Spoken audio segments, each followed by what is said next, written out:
When you choose to ignore the narcissist or go no contact with them, you're going to get some kind of reaction, and I want to bring some of those reactions to light today. Maybe you're still with the narcissist and just thinking about leaving, or maybe you don't know how they're going to take it if you do leave. Maybe you just want to know because you're as fascinated by these predators as I am and you just want to learn more. Whatever the case, let's go over how the narcissist responds to your lack of responses.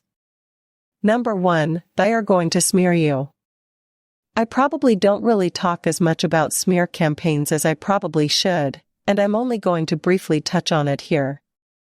In short, when you go no contact with a narcissist or stop talking to them for a certain period of time, you will get a smear campaign.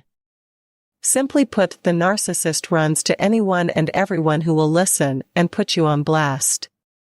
Smear campaigns do just that, they smear your name. This is where the narcissist makes you out to be the crazy one, the messed up one, the liar, the cheater, and essentially flips the script on what really happened between the two of you to best suit them.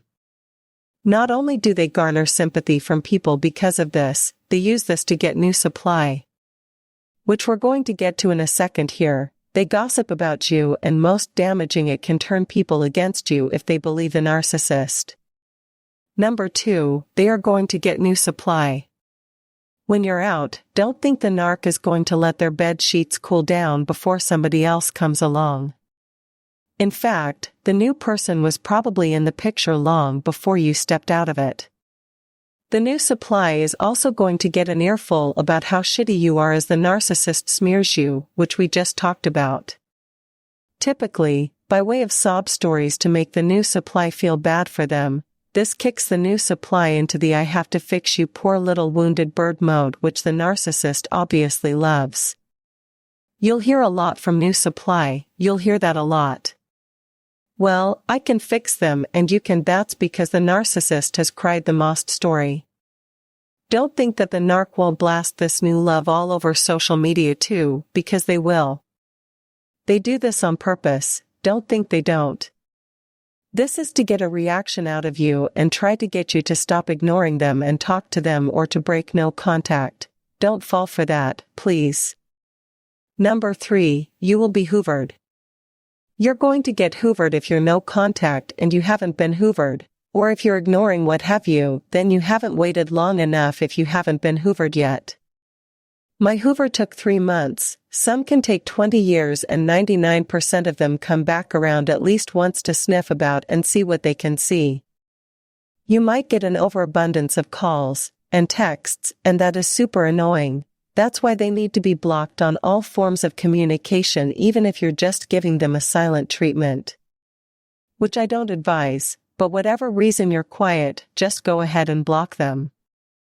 Number 4, attack of the flying monkey. A flying monkey is somebody who works on behalf of the narcissist, and this is sometimes done without this person even really knowing what they're doing. If the new supply reaches out to you, they're essentially a flying monkey, and the narcissist has more than likely told them to do this. The narcissist is the puppet master, always pulling the strings.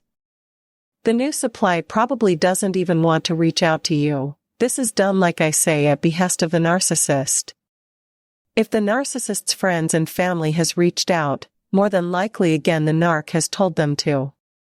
Some of these people who we identify as flying monkeys even mean to cause harm. They don't even know that what they're doing is cruel, threatening, mean. Sometimes they know exactly what they're doing, but this is done to get you to, of course, reach out to the narcissist. The narcissist might also reach out to your friends and family in an attempt to get you to come around and talk to them again. This is nothing more than really a hoover by proxy, and it's incredibly cowardly. They can't even come to you to try to get a response, or they're extremely hard-headed, and even though they're blocked on all forms of communication, they're still trying to get to you. Like I say, this is generally done when the narcissist knows that you won't talk to them directly. Number 5, you're going to be stalked. You're going to be stalked, and I'm not saying this to scare you. Most stalking, quote-unquote, is done by way of social media. These days, if you do have more real-life stalking situations, Please don't hesitate to get the authorities involved, restraining orders of protection, things like that. This is why myself and every other coach preach to block these losers on social media, even if they don't reach out to you via Facebook or Instagram. Even if they don't reach out, they're watching what you post and watching what you do. Narcissists feel like we are possessions to them, as if they own us, even after they discard us or while we're sitting through a silent treatment. Whatever it is, they feel as if they own us even if they don't really want us. They want to know what you're up to, so don't give them that. Number 6, they will apologize. Narcissists try a lot of different ways to get you to come around and speak to them again, so they can continue to abuse you. You might be obsessively apologized to and sweet-talked and buttered up. Future faking is going to show up here, love bombing or idealization, whatever you want to call. It is going to show up here, some nostalgia. Any apology you get from a narcissist is fake, so keep that in mind when you get an apology and you think they're sincere. One of the last things the narcissist is sincere. Number 7, you will get rants and/or regrets. When sweet talk doesn't work, which is what most of them try at first, if that fails, you're going to drastically get something way different. Narcissists don't like when their usual tricks don't work on you anymore. You become more work for them to try to get supply out of, and like any nasty virus, they adapt to the environment. You might get some long-winded rants where they tell you how you suck, and they don't even want you anyway. They call you a cheater and a liar and project their bad behavior onto you, and then you sit there and go, if I suck so bad, why don't you just go away? When a narcissist is rejected or ignored, whatever it is, they typically lash out in this way, because they need to rationalize the fact that you're ignoring them or their rejection. They need to make it quote-unquote okay in their mind.